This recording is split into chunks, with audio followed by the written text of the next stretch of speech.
यहाँहरु सबैलाई हार्दिक अभिवादन। जय नेपाल। म यो कार्यक्रममा आउनुभन्दा पहिला पार्टी सभापति आदरणीय नारायण गौडेल र अरू साथीहरूसँगै यही नजिकै तपाईहरुकै कोहलपुरको एउटा घरमा गएको थिएँ भूपेन्द्र बहादुर खत्रीलाई भेट्न। म 83 वर्षको उमेरको, उहाँको एउटा खुट्टा घुँडाभन्दा मुनिपट्टि काटिएको छ र अर्को देब्रे खुट्टा पनि राम्रोसँग टेक्न सक्नुहुन्न। यहाँ आएको हुनाले गर्दा उहाँले मलाई भेट्न चाहनुभयो र म उहाँसँग आशीर्वाद माग्न उहाँको घरमा गएँ। 2058 सालमा घरमा बसिरहेको बेलामा माओवादीले उहाँलाई थुतेर लिएर गएको, उहाँको श्रीमती र उहाँको छोरालाई दुईटालाई मरणासन्न हुने गरिकन पिटेर घरमा बाँधेर राखेको र उहाँको अघि उहाँलाई बताउँदै हुनुहुन्थ्यो मलाई दाहिने खुट्टालाई ढुङ्गामा राखेर घनले हानेर दाहिने खुट्टा सकिएपछि देब्रे खुट्टालाई पनि गरेर यो मान्छे बाँकी छैन भनिसके पछाडि घिसारेर घरमा बाँधेर राखेको श्रीमती र छोराको अगाडि ल्याएर मर्यो भनेर फालिदिएको। उहाँ ईश्वरको कृपाले बाँच्नुभयो, आज हाम्रो बीचमा हुनुहुन्छ।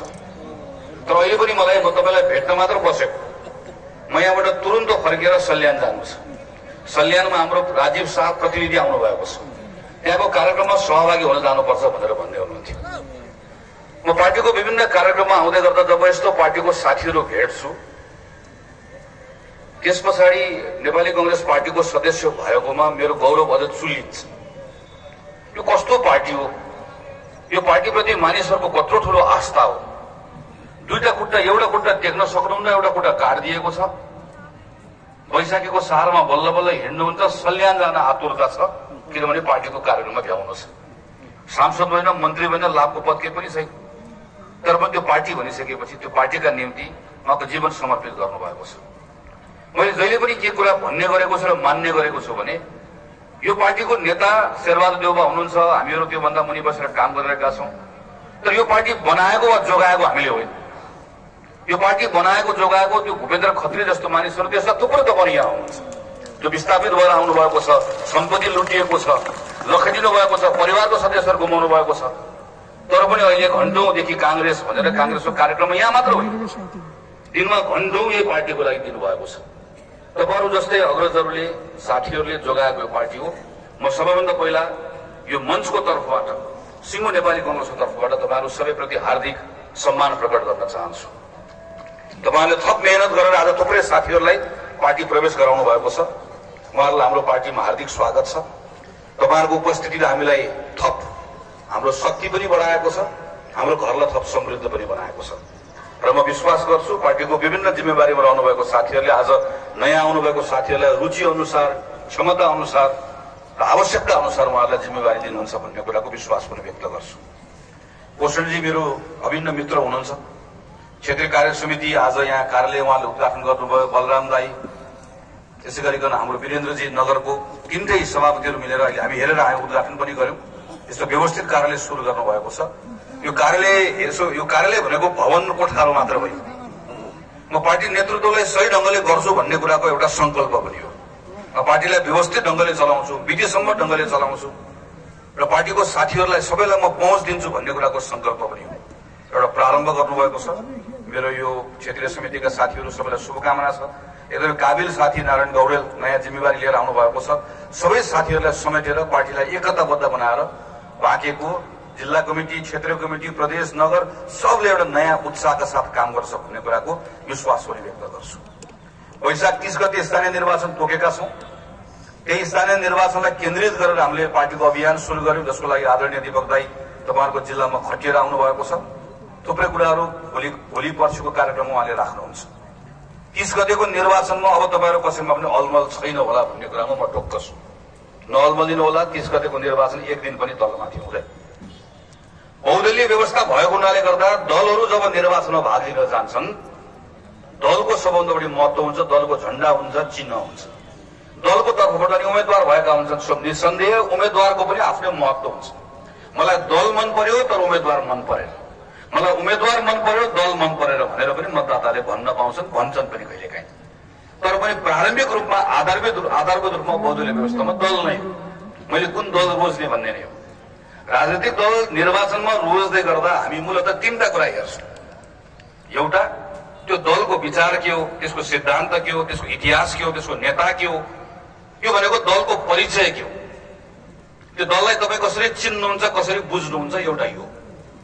दोस्रो, निर्वाचन भनेको अनन्त कालसम्मको लागि हुने होइन, निर्वाचन एउटा अवधिको लागि हुने हो। त्यसैले एउटा अवधिको लागि निर्वाचन हुँदै गर्दा हामी त्यो निर्वाचन भन्दा पहिलाको अवधिमा कुनै पनि दलले जे जिम्मा पाएको थियो त्यो जिम्मा कसरी, त्यो जिम्माका सन्दर्भमा उसले के गर्यो वा के गरेन भनेर हामीहरू हेर्छौँ, हामीले हेर्नुपर्छ। दोस्रो भनेको निर्वाचन फेरि अर्को अवधिको लागि हुन लागेको। त्यसैले मैले कसैलाई निर्वाचित गरेँ भने अब मैले 5 वर्ष 4 वर्ष जुन अवधिलाई निर्वाचित गर्छु, त्यो निर्वाचित गरेको अवधिमा त्यो दलले के गर्ला भनेर हेर्ने हो। तीनटा कुरा मात्रै हो भन्ने लाग्छ मलाई। यी तीनटा विषयमा म आफ्नो कुरा राख्छु। 2074 सालमा नेपालमा निर्वाचन भयो, स्थानीय निर्वाचन पनि भयो, आम निर्वाचन पनि भयो। 2074 सालको निर्वाचनबाट नेपाल स्थानीय निर्वाचनमा नेपाल कम्युनिस्ट पार्टी एमाले धेरै ठाउँमा उहाँले जित्नुभयो। आम निर्वाचनमा नेपाल कम्युनिस्ट पार्टी एउटा बनेर हाम्रो संसदमा करिब 2/3 बहुमत नेपाल कम्युनिस्ट पार्टीले प्राप्त गर्यो। नेपाल कम्युनिस्ट पार्टीले बहुमत प्राप्त गर्दै गर्दा नेपालको संसदीय इतिहासमा एउटा राजनीतिक दलले प्राप्त गरेको सबैभन्दा सुविधाजनक बहुमतको अवस्था थियो। त्यति धेरै अनुकूलता थियो, त्यति धेरै सजिलो थियो। गिरिजा प्रसाद कोइरालाले 64 सालमा संविधान सभाको निर्वाचन गराउने बेलामा धेरै दुःख उनले गरिसकेका थिए। कांग्रेसको साथीले गर्नुपर्ने धेरै दुःख त्याग त्यही बेलामा हामीले गरिसकेका थियौँ। 70 सालमा सुशील कोइरालाको नेतृत्वमा संविधान बनाउने बेलामा पनि कांग्रेसले धेरै कुरा गर्नुपर्ने कुरा गरिसकेको थियो। 74 सालमा शेरबहादुर देउवाको नेतृत्वमा निर्वाचन गराउँदै गर्दा पनि हामीले धेरै कुरा गरिसकेका थियौँ। जतिखेर 74 सालको चुनाव भयो, नेपाल कम्युनिस्ट पार्टी निर्वाचित भएर आयो, गर्न बाँकी काम केही पनि थिएन। संविधान बनिसकेको थियो, शान्ति प्रक्रियाको मूल कुरा टुङ्गिसकेको थियो। अब केवल के मात्र थियो भने हामीले बनाइदिएको जुन जग हो त्यो जगमा घर मात्र बनाएको थियो। जग राम्रोसँग हालिसकेको थियो। त्यो घर बनाउने जिम्मा लिएर आएको नेपाल कम्युनिस्ट पार्टीसँग 5 वर्षको समय थियो। त्यो 5 वर्षको समय आउँदै गर्दा उसले हामीसँग के वाचा गरेको थियो चुनावमा? हामीलाई के भनेको थियो भने 2 वर्षभित्रमा अब नेपालमा एउटा पनि हाम्रो भान्सालाई चाहिने एउटा पनि अन्न, तरकारी, फलफूल, माछा, मासु कुनै पनि कुरा भारतबाट वा चीनबाट कुनै पनि देशबाट एउटा कुरा पनि नेपालमा आयात गर्नु पर्दैन। 5 वर्षभित्रमा नेपालले हाम्रो फलफूल, तरकारी, माछा, मासु सबै कुरा बेचेर खन पैसा कमाउँछ र खुद रुपियाँ भरिन्छ। मैले भनेको होइन। नेपाल कम्युनिस्ट पार्टीले 2074 सालमा बहुमत प्राप्त गर्दै गर्दा यो भनेको, यो कुरा गर्नको लागि हामीलाई बहुमत दिनुहोस् भनेर भनेको। नेपाल कम्युनिस्ट पार्टीले के भन्यो? पूर्वदेखि पश्चिमसम्मको सबै राजमार्ग 5 वर्षभित्रमा 6 लेनको बन्नेछन्। बाटो मात्र बन्ने छैन, बाटोको छेउछेउमा छुकछुक गर्दै रेल पनि दौडने छ। रेल चढ्न मन लाग्ने रेल चढ्नु, बस चढ्न मन लाग्ने बस चढ्नु। दुईटा चढ्न मन लागेन भने पानी जहाज चढे पनि हुन्छ। मैले भनेको होइन, नेपाल कम्युनिस्ट पार्टीले भन्यो। नेपाल कम्युनिस्ट पार्टीले भन्यो अब वर्षको नेपालमा 5 लाख रोजगारी सृजना गरिनेछ। 5 लाख रोजगारी सृजना गरिसकेपछि कतार, मलेसिया काम गर्न जानुपर्ने छैन।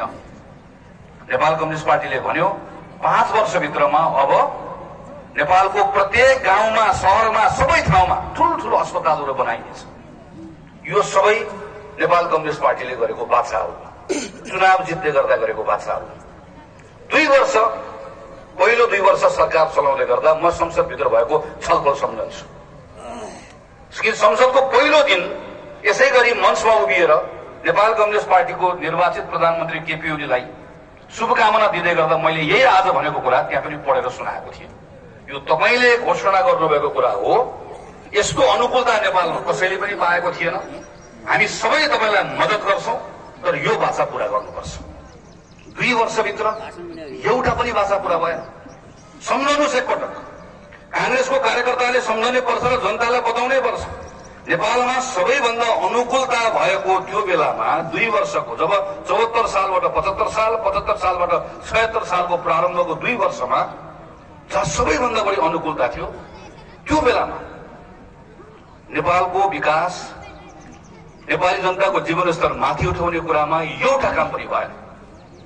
जनताको त कुरा छोडिदिनुहोस्, नेपाल कम्युनिस्ट पार्टी एमालेमा काम गरेका मानिसहरू के भन्थे भने लाल सलाम भनेर जानेहरूले प्रधानमन्त्रीसँग भेट पाउँदैन थिए, खाम सलाम भनेर जाने मान्छेले भेट पाउँथे। वरिपरि सबै तपाईँ याद गर्नुहोस्, त्यो काण्डहरू याद गर्नुहोस्। यति काण्ड, ओम्नी काण्ड, मैले किन सम्झाउन खोजेको भने हामी चाँडो कुराहरू बिर्सन्छौँ, हामी चाँडो कुरा बिर्सन्छौँ, किनकि प्रत्येक दिन नयाँ काण्ड घटना आइरहेको हुन्छ।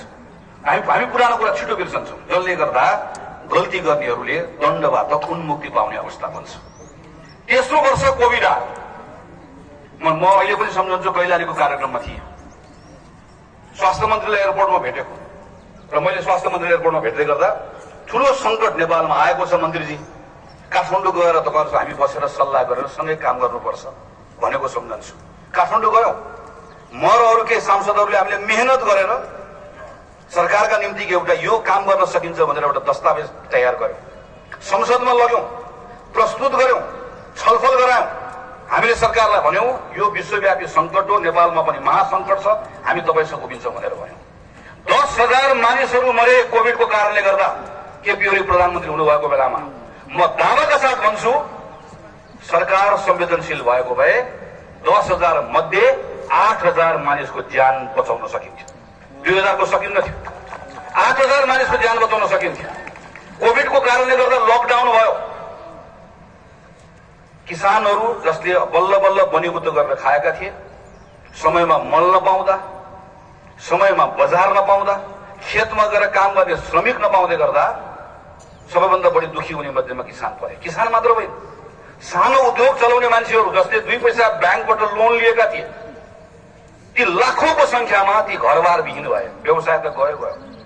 सानोको मात्र होइन, कसैले ठूलो पार्टी प्यालेस बनाएको छ, ब्याङ्कमा लगेर आफ्नो घर गिरवी राखेर बनाएको छ, उसको 1 वर्षसम्म पार्टी प्यालेस बन्द भयो, उसको 1 वर्षसम्म होटल बन्द भयो, बसवालाको बस बन्द भयो, ट्रकवालाको ट्रक बन्द भयो। सरकार आफैले अध्ययन गरेर के निकाल्यो भने कोभिड सुरु भएपछि मात्रै 18 लाख मान्छे जो पहिला गरिब थिएनन्, कोभिड सुरु भएपछि गरिब भयो भने तथ्याङ्क निकाल्यो।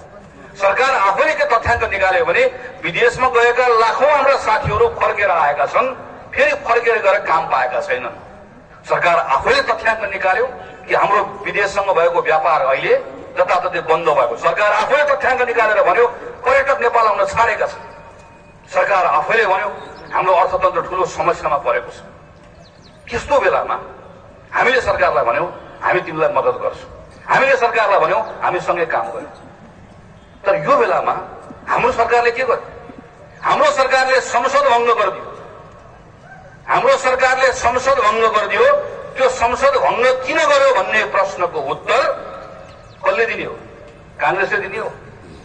नेपाल कम्युनिस्ट पार्टीको प्रधानमन्त्री ओलीदेखि प्रचण्डदेखि माधव नेपालसम्म आज जो देशभरि यस्तै मञ्च बनाएर म यो गर्छु, म यो गर्छु, म यो गर्छु भन्नेले जरा त तल बस्नेहरूको प्रश्नको उत्तर दिनुपर्छ कि पर्दैन? 5 वर्षको लागि जिम्मा लिएर गएको, आफैले पाएको बहुमत आफैले थेग्न नसकेको, आफूले लिएको जिम्मा आफूले चलाउन पूरा गर्न नसकेको, हामीले त के, हामीले त एउटा बाटो बनाइदिएर एउटा ठाउँसम्म बस लगेर पुर्याइदिएर अब योभन्दा अगाडिको यात्रा 5 वर्ष तिमीले गर भनेर ड्राइभरको सिटमा लगेर राखिदिएको मान्छे 5 वर्षसम्म बस त्यहाँ पुर्याइसके पछाडि अब चुनावबाट फेरि अर्को ड्राइभर आउने हो कि त्यही ड्राइभर दोहोरिने हो भन्ने पद्धति बसाल्नु पर्ने ठाउँमा बसको ड्राइभर आफैले बस भिरबाट खसालिएको छ। खसालिएर केही मान्छे त्यहाँबाट झरेर भिरतिर समातेर बल्ल बल्ल बाँचेका छन्। हामी यहाँ छौँ भनेर कराएर हामीले बाहिर निकालेर ल्याएको। एक थरी त्यस्ता भए। अर्को बसको ड्राइभर आफैले बस खसालिदिएको छ। अनि खसालिदिएदेखि पछि अनि स्वाति बाहिर आएर के भन्छ भने देखिस् म जस्तो बहादुर कोही छ भन्छ। बस चलाउने जिम्मा पाएको छ। बस चलाउने ड्राइभरले सकुशल सबै यात्रीलाई लिएर जानुपर्ने ठाउँमा आफै बस भिरबाट धकेल्छ, आफै खसाल्छ, अनि मैदानमा आएर भन्छ म जस्तो बहादुर कोही छ। पूर्व प्रधानमन्त्री केपी ओलीको यो चालक बन्द अर्को फरक तपाईँ कुनै दृश्य सोध्न सक्नुहुन्छ? 5 वर्ष संसद चलाउने जिम्मा लिएर गएको, जिम्माको कुरा मात्र होइन, एउटा युवक भएर सोच्नुहोस्, कांग्रेस भएर छोडिदिनुहोस् एकछिन। नेपालको राजनीतिमा लामो उतार चढावपछि हामी एउटा यस्तो अवस्थामा आयौं जतिखेर पहिले धेरै लामो समयपछि बल्ल एउटा सरकारले काम गर्ने मौका पायो, तपाईको विषयमा काम गर्ने मौका पायो। नेपालमा उद्योग धन्दा कसरी खोल्ने होला, नेपालमा रोजगारी कसरी बढाउने होला, नेपालले यत्रो व्यापार घाटा हुन्छ, हामी सबै सामान किन्छौँ, केही पनि बेच्दैनौँ, बेच्ने सामान कसरी बनाउने होला, कतार मलेसिया गएका केटाकेटीलाई कसरी फर्काउने होला भनेर सोच्ने मौका पहिलो पटक एउटा प्रधानमन्त्रीले पाउनुभयो। तर त्यो मौका पाएको प्रधानमन्त्रीले त्यो मौकाबाट चुक्दै गर्दाखेरि त्यसको मूल्य हामी सबैले चुकाउन परेको छ। त्यसैले 2074 सालमा 5 वर्षको जिम्मा लिएर आएको नेपाल कम्युनिस्ट पार्टी, मैले अघि सुरुमा भने, एउटा चुनावमा एउटा अवधिको लागि निर्वाचित भएर आएको एउटा दलले गरेको कामको मूल्याङ्कनका आधारमा उसलाई पुनर्निर्वाचित गर्ने हो कि नगर्ने हो भनेर हेर्ने हो। 48 सालमा कांग्रेसले बहुमत पायो, हामीले बहुमत थिच्न सकेनौं। 51 मा जनताले हामीलाई सानो पार्टी बनाइदिए। 56 मा एमाले र माले फुट्यो, कांग्रेसले 56 मा एमाले र माले फुटेको हुनाले गर्दा एमाले र माले दुईटैलाई सजाय दिए। 64 मा माओवादी ठूलो पार्टी भएर आयो, संविधान सभाको जिम्मा लिएर आएको थियो, संविधान बनाउन सकेन। 70 मा माओवादीलाई खुइलाइदिए।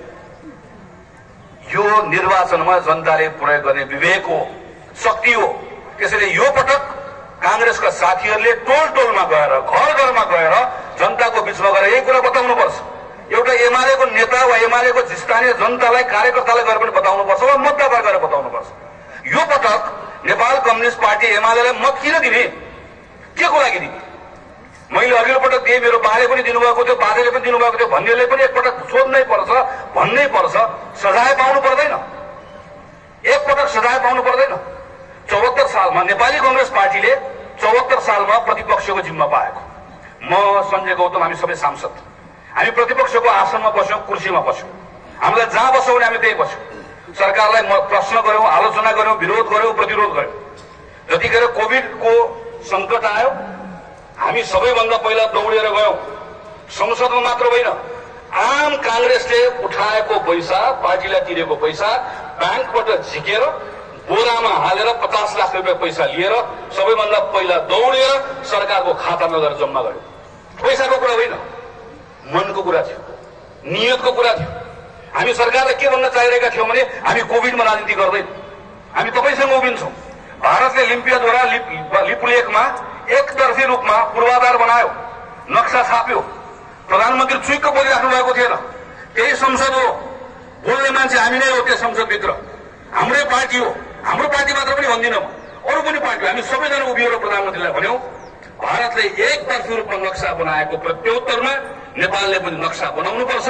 हामीले सरकारलाई संसदबाट भन्यौं, सरकारले नक्सा लिएर आयो। हामी सबले एक स्वरमा संसदबाट त्यो नक्सा पारित गर्यौं। हामीले नक्साको नाममा राजनीति गरेनौं, कोभिडको नाममा राजनीति गरेनौं।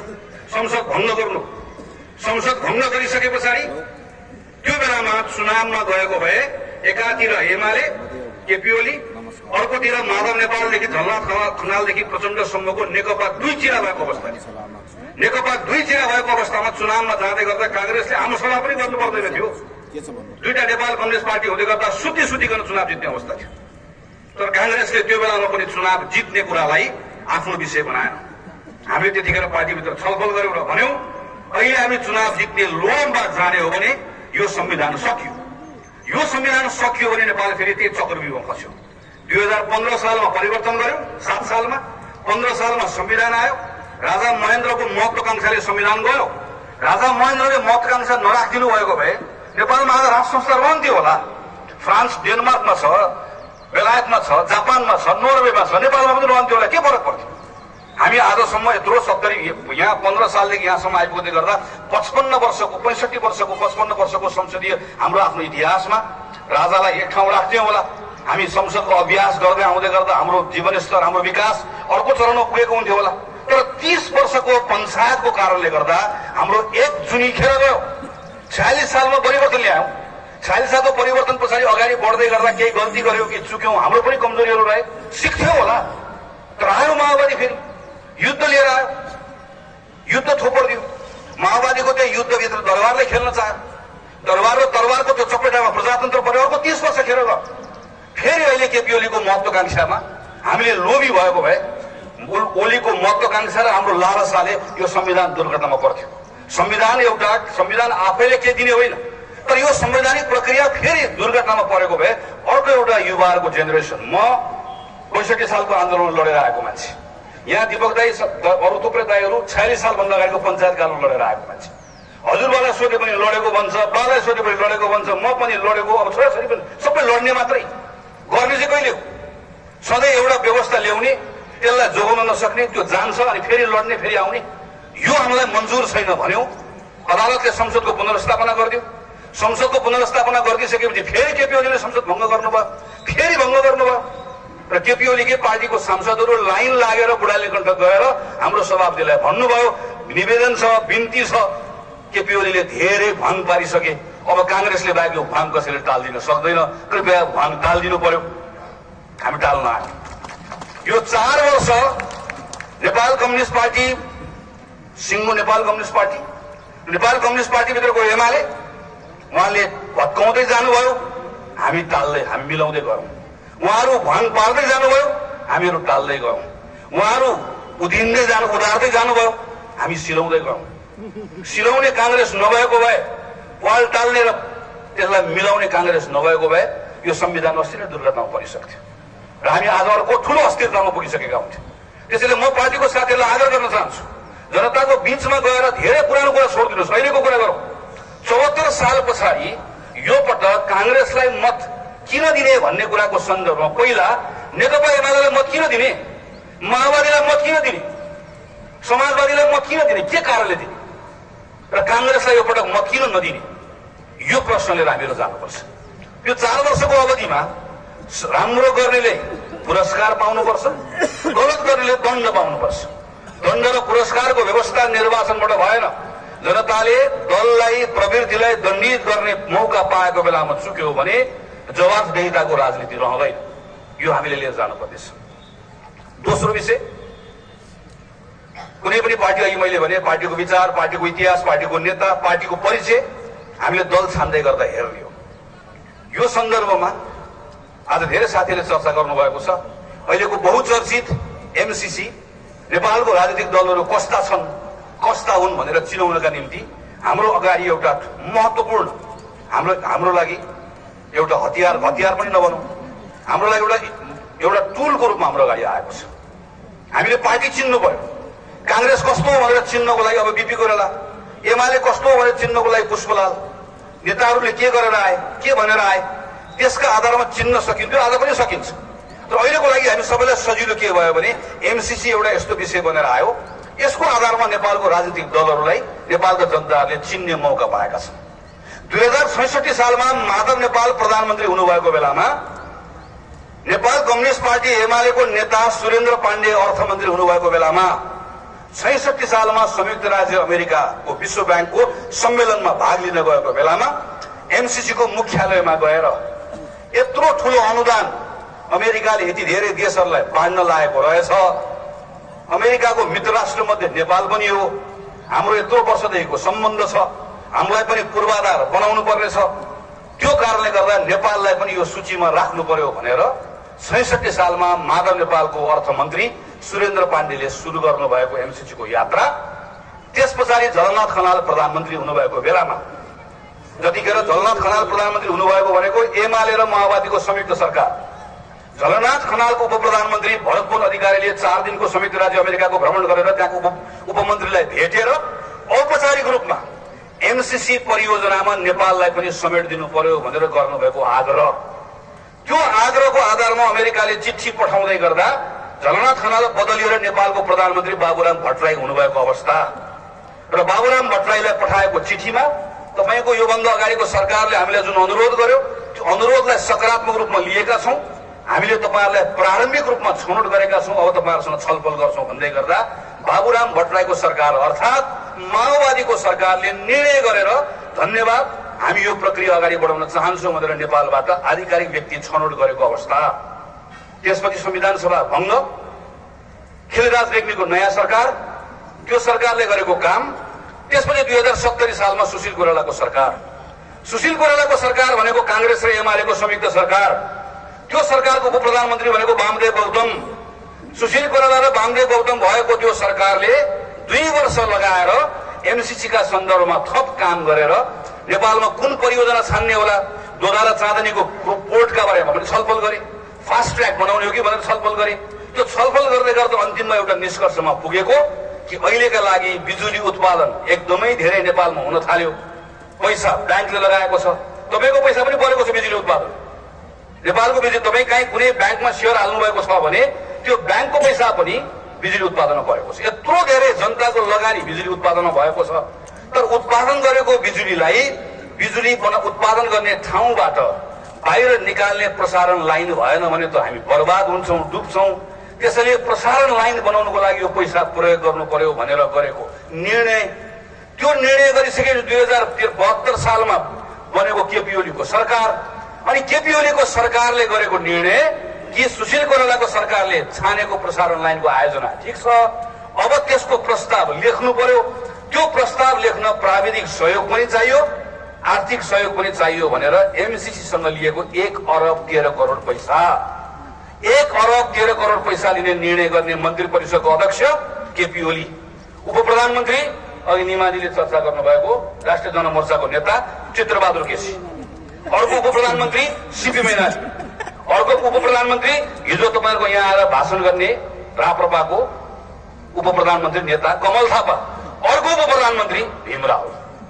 यो सरकारले निर्णय गरेर लिएको 1 अरब 13 करोड पैसा, यो 1 अरब 13 करोड पैसा लिइसकेर जब सम्झौता लेख्दै गर्दा अनि केपी ओलीको सरकार हटेर आएको प्रचण्डको सरकार, जसको म पनि मन्त्री थिएँ, अनि प्रचण्डको सरकारमा प्रस्ताव ल्याउने कृष्णबहादुर महराले ल्याएको प्रस्तावमा हाम्रो मन्त्री परिषदले जुन प्रस्ताव पारित गर्यो, अब प्रस्ताव पनि हामीले लेख्यौं। अब वार्ता गरेर यसलाई टुङ्ग्याउनु पर्यो भन्ने प्रस्ताव पारित गर्ने प्रचण्डको मन्त्री परिषद, अनि वार्ता गरेर टुङ्ग्याउने बेलामा आएको शेरबहादुर देउवाको सरकार। त्यो शेरबहादुर देउवाको सरकारको फेरि मन्त्रीको भन्दा माओवादीको मन्त्री, अनि शेरबहादुर देउवाको सरकारले गरेको सम्झौता, त्यो सम्झौतापछि 74 सालको चुनावपछि केपी ओलीको सरकार, अनि केपी ओलीको सरकारले 2073 साल 2076 साल माघ 25 गते मन्त्री परिषदबाट गरेको निर्णय, त्यो निर्णयमा बस्ने मान्छे को भन्दा केपी ओली, उपेन्द्र यादवदेखि लिएर माओवादीका नेता, त्यो बेला त नेकपा एउटै पार्टी थियो, जनार्दन शर्मा, वर्षमान पुन, शक्ति बस्नेत, बिना मगर सबै बसेर मन्त्री परिषदबाट पास। त्यो पास भइसकेपछि अनि 2076 सालको वैशाखबाट एकैपटक के भन्न सुरु भने यो प्रस्ताव पारित भयो भने त नेपाल डुब्छ, यो प्रस्ताव पारित भयो भने त नेपालमा अमेरिकाबाट सेना आउँछ, यो प्रस्ताव पारित भयो भने त नेपालमा अमेरिकी कानून लागू हुन्छ, यो प्रस्ताव पारित भयो भने त अघि साथीले चर्चा गर्नुभएको जस्तै विदेशीहरू नेपालमा अपराध गर्छन्, उनलाई नेपालको कानून केही पनि लाग्दैन। म यसको विषयमा जानुभन्दा पहिला यदि मैले तपाईँलाई भनिसकेपछि तपाईँको मनमा एउटा कुरा आएन, 2066 सालमा माधव नेपाल यसमै काम गर्नुहुन्छ, झलनाथ खनाल यसमै, बाबुराम भट्टराई यसमै, भीमराव यसमै, अग्निसार भट्टराई यसमै, प्रचण्ड यसमै, कृष्णबहादुर महरा यसमै, चित्रबहादुर केसी यसमै, सबै एक कुरा भन्छन्। अनि उनीहरूले आज मञ्चमा आएर के भन्दैछन् भने यो प्रस्ताव पारित गर्नेहरू गद्दार हुन् भन्दैछ। मैले उहाँलाई केही पनि भनेको छैन, धेरै गद्दार हो भनेर भन्दै गर्दा कृपया एउटा काम गर्नु होला, औँला चाहिँ यतातिर फर्काउने होइन, गद्दार हो भन्दै गर्दा औँला यतातिर फर्काउनु, आफ्नो नाकतिर औँला फर्काएर गद्दार हो भन्न पाइयो। किन पाइयो भने यो प्रस्ताव लेख्नेको झलनाथ खनाल, यो प्रस्ताव लेख्नेको बाबुराम, यो प्रस्ताव लेख्नेको प्रचण्ड, यो प्रस्ताव लेख्नेको महरा, यो प्रस्ताव लेख्नेले भन्नु पर्यो। यदि गद्दार हो भनेर कसैलाई भन्ने हो भने आफूतिर फर्काएर भन्नु पर्यो, भन्छन् भन्दैन। तर जनताको बिचमा के भन्दैछ, नेपालमा यो प्रस्ताव पारित गर्यो अमेरिकन सेना आउँछ। नेपालले यस्तो अनुदानको सम्झौता दर्जनौं गरेको छ, 50 वर्षदेखि गर्दै आएको छ। अमेरिकाबाट लिएको छ, चीनबाट लिएको छ, भारतबाट लिएको छ, जापानबाट लिएको छ। नेपालले मात्र होइन, अमेरिकाले पनि अर्कोसँग लिएको छ, भारतले अर्कोसँग लिएको छ, जापानले अर्कोसँग लिएको छ। अन्तर्राष्ट्रिय सम्झौतामा जे लेखिएको छ त्यो मात्रै हुन्छ वा त्यो मात्रै गर्नुपर्छ। न अमेरिकाको सेना नेपालमा आउँछ, न नेपालको सेना अमेरिकाको लागि कहीँ गएर लड्न जानुपर्छ। यो सबै नेतालाई थाहा छ, तर पनि तपाईँहरूलाई जनताको बीचमा उनीहरू एकपछि अर्को गलत कुरा गर्दैछ। यो प्रस्तावमा के लेखिएको छ कि अमेरिकाले नेपाललाई 60 अरब रुपियाँ पैसा दिन्छ, यो हामीले दिएको पैसाले तिमीले प्रसारण लाइन बनाउन पाउँछौ, प्रसारण लाइन भन्दा बाहेक चाहिँ यो पैसा अरू काममा प्रयोग गर्न पाउँदैनौ। चीनले हामीलाई पैसा दिएर अहिले पोखरामा एयरपोर्ट बनाउँदैछौँ, चीनले दिएको पैसामा उसले के भन्छ हामीलाई, मैले तिमीलाई ऋण दिएको छु, यो ऋण तिमीले पोखराको एयरपोर्ट बनाउन प्रयोग गर्न पाउँछौ, मेरो विरुद्ध प्रयोग गर्न पाउँदैनौ। जापानले ऋण दिएर अहिले काठमाडौँमा सुरुङ मार्ग बनाउँदैछ नौबिसेमा। जापानले के भन्छ, मेरो पैसा लिएर सुरुङ मार्ग बनाउन पाउँछौ, मेरो यो पैसा मेरो विरुद्धमा प्रयोग गर्न पाउँदैनौ। सबैमा यही लेखिएको हुन्छ। तर नेताजीले आएर के भन्छ, जापानको सुरुङको बारेमा भन्दैन, चीनको ऋणको बारेमा भन्दैन, योभन्दा पहिला भारतसँग लिएको पूर्व पश्चिम राजमार्गको बारेमा भन्दैन, योभन्दा पहिला अमेरिकासँग लिएको अनुदानको बारेमा, ऋणको बारेमा भन्दैन। उसले केवल के मात्रै भन्छ भने अहिले जनताको बीचमा आएर यो पैसा लियो भने 60 अरब पैसा प्रयोग गर्दै गर्दा यो पैसा अमेरिकाका विरुद्ध प्रयोग गर्न पाउँदैन भनेको अबदेखि नेपालले आफ्नो कानून आफै बनाउन पाउँदैन भनेको भनेर भन्छ। जानेरै भन्छ, थाहा पाएकै कुरा भन्छ, ढाँट्छ। नेपालले यो पैसा लिइसके पछाडि अस्ति भर्खर हामी सम्झौता गर्यौं। त्यो सम्झौता गरेपछि के त्यसपछि हामी यो सम्झौता गरिसकेपछि हामी यही संसदबाट हामी अहिले दर्जनौं कानून बनाउँछौं। हामीले अहिले दर्जनौं कानून बनाउँदै गर्दा त्यो कानून बनाउने नेपालको सार्वभौम संसदको अधिकार कसैले खुसेर लान सक्छ? कसैले खुसेर लान सक्दैन। नेपालको कुनै पनि डिप्लोमेट, कूटनीतिज्ञ, राजदूत वा कर्मचारी कुनै पनि अर्को देशमा गएर कूटनीतिज्ञको हैसियतमा बस्छ भने कूटनीतिज्ञको हैसियतमा बस्नेको लागि छुट्टै कानून आकर्षित हुन्छ। नेपालको राजदूत भारतमा, चीनमा, अमेरिकामा, जापानमा, युरोपमा गएर बसे पनि त्यही हो। भारतको, चीनको, रुसको जहाँको राजदूत नेपालमा आएर बसे पनि त्यही हो। संसारभरि यस्तो कानून दुईटै देशले बनाएको हुन्छ। अहिले पनि अमेरिकाको राजदूत होस्, भारतको राजदूत होस्, चीनको राजदूत होस् वा उनीहरूले सञ्चालन गर्ने यस्तो परियोजनामा काम गर्ने कर्मचारी होस्, उसको लागि छुट्टै कानून आकर्षित हुन्छ। उसले नेपालको कानून भन्दा पनि अन्तर्राष्ट्रिय कानूनका थुप्रै धाराहरूले उसलाई कुनै पनि अपराध गर्नबाट रोक्छ। यो अभ्यास संसारभरि छ, नेपालमा छ, 20औं वर्षदेखि छ। तर यो सबै कुरा थाहा पाएको र संसदबाट ऐन बनाएको एउटा कम्युनिस्ट पार्टीको नेताले आएर उभिएर के भन्छ, उसले उभिएर के भन्छ भने यो एमसीसी पारित भयो भने अब गोराहरू आउँछन्, सडकमा मान्छे किचे पनि कानून लाग्दैन, छोरीबेटी बलात्कार गरे पनि कानून लाग्दैन भनेर भन्छ। त्यो भन्नेलाई राम्रोसँग थाहा छ यस्तो कानून कहीँ पनि छैन। नेपाल र नेपाल जस्तो अरू थुप्रै देशहरूले कूटनीतिसँग गर्ने यस्तो व्यवहार कुनै नयाँ कुरा होइन भन्ने कुरा उसलाई राम्रोसँग थाहा छ। तर उसले भन्छ, तपाईँले मेलम्ची खानेपानी आयोजनाको नाम सुन्नु भएको छ। तपाईँको यो नेपालगञ्जमा एडीबीले सहयोग गरेर बाटो बनाएको छ ऋण लिएर। तपाईँहरू कोलपुरमा पनि यस्तै बाटो बनोस् भन्ने चाहनुहुन्छ। चाहनु हुँदैन भने हात उठाएर हामीलाई 1 पैसा चाहिँदैन भन्नु होला। आज तपाईँहरू होइन भने एसियाली विकास ब्याङ्कले नेपालगञ्ज बनाए, यहाँ पनि बनाओस् भन्ने हुन्छ। एसियाली विकास ब्याङ्कले ऋण दिएर हाम्रो काठमाडौँमा पनि मेलम्चीको खानेपानी आयोजना बन्न थालेको छ। बन्न सुरु भएको त 24, 25, 27, 28 वर्ष भयो। अब सकिएला कि भन्ने छ। त्यो एसियाली विकास ब्याङ्कले अनुदान दिएको पैसाबाट हामीले सुरु गरेको खानेपानी आयोजना जो नेपाल सरकारको आयोजना हो, यसको नाम हामीले मेलम्ची खानेपानी आयोजना भनेर राखेका छौँ। यो मेलम्ची खानेपानी आयोजना भन्ने नाम नराखेर त्यसको नाम के राख्न मिल्थ्यो भने एसियाली विकास ब्याङ्क खानेपानी आयोजना भनेर राख्न मिल्थ्यो। नाम राखेनौ, मेलम्ची राख्नु। अहिले हामीले मिलेनियम च्यालेन्ज अकाउन्ट भन्ने जुन तपाईँले पढिराख्नुहुन्छ त्यो नामको सट्टामा के राख्न मिल्थ्यो भने रातोमाटे बुटवल प्रसारण लाइन आयोजना भनेर नाम राख्न मिल्थ्यो। राखेनौ, हामीले एमसीए राख्यौँ। अब मेलम्ची खानेपानी आयोजनाको नाममा सिन्धुपाल्चोकमा जग्गा पनि छ, लालपूर्जा पनि छ। जसरी तपाईँको यहाँ कोहलपुरको नगरपालिकाको नाममा पक्कै पनि जग्गा होला, स्वास्थ्य चौकीको नाममा होला, त्यो त सरकारकै जग्गा नै हो। मेलम्ची खानेपानी आयोजनाको नाममा जग्गा भएको जस्तै एमसीए को नाममा पनि कहाँ जग्गा छ, नुवाकोटमा जग्गा छ। किनकि त्यो एमसीए भनेको मेलम्ची खानेपानी आयोजना भनेको जस्तै नेपाल सरकारको एउटा आयोजना हो। तर त्यसको अगाडि एमसीए छ। अब गाउँमा गएर के भनिएको छ, नेताले कमरेडले के भनिएको छ भने त्यो मेलम्ची खानेपानी आयोजना जस्तो होइन, त्यो एमसीए हो, त्यो त अर्कै हो। अब यहाँ त सेना आउँछ भनिदिएको छ। यो नबुझेर भनेको होइन, नजानेर भनेको होइन, यो बुझिकन भनेको। किनकि किन बुझेर भनेको हो भने यो सम्झौता लेख्ने नै मैले तपाईँलाई अघि भनिसकेँ, यो सबै यही कम्युनिस्ट पार्टीको नेताहरू हो। तर उनीहरू किन गरिरहेका छन्? यिनीहरू व्यापारी हुन्। यी सबै व्यापारी हुन्। यिनले के को व्यापार गर्छन्? यिनले जनतालाई भय बेच्छन्, भ्रम बेच्छन्। तपाईँको बीचमा आएर तपाईँलाई भय र भ्रम बेच्छन्, तपाईँसँग उत्तेजना किन्छन्। वर्षौंदेखि यो व्यापार गरिरहेका छन् यिनीहरू, भय र भ्रम बेच्ने, उत्तेजना किन्ने। मलाई हिजो सुर्खेतको कार्यक्रममा जाँदै गर्दा कक्षा 10 को एउटा बहिनी आएर कार्यक्रममा आएर आज म स्कुल छोडेर आएको, तपाईँलाई प्रश्न सोध्न आएको, प्रश्न यही बोकेर हिँडेको छु, यो प्रश्न बोकेर हिँडेको छु। यो प्रश्नमा के लेखेर नानीले मलाई भनेदेखि भने तपाईँले एमसीसी पारित गरेको दिन तपाईँलाई निन्द्रा लाग्यो, तपाईँ सुत्नुभयो, नेपालको स्वाधीनता लुटिँदै गरेर तपाईँ कसरी सुत्न सक्नुभयो, प्रश्न उनले मलाई लेखेर पठाएका छन्। अनि मैले यसो सोचेँ, पुरानो एउटा जाजरकोटमा हैजा लागेको बेलामा एउटा माओवादी नेताको अन्तरवार्ता सुनेको थिएँ बीबीसीमा। यो हैजा यस्तो किन फैलियो भन्दा गर्दा उसले उत्तर के दिइरहेको थियो भने जबसम्म अमेरिकी साम्राज्यबाट भारतीय विस्तारबाट नेपाल मुक्त हुँदैन तबसम्म हाम्रो जाजरकोट हैजाबाट मुक्त हुँदैन। त्यो र मैले हिजोको बहिनी एउटै छ, गाउँ गाउँ बसेका छन्, टोल टोल गएका छन्, घर घर गएका छन्, भय बेचेका छन्, भ्रम बेचेका छन्, मानिसलाई उत्तेजित बनाएका छन्, त्यसबाट शक्ति आर्जन गरेका छन्, व्यापार गरेका छन्, दलाली गरेका छन्। किनकि हामी बोलेका छैनौँ। 2046 सालको परिवर्तन पछाडि किशुनजीले 1 वर्षभित्रमा संविधान बनाउनु भयो, चुनाव बनाउनु भयो।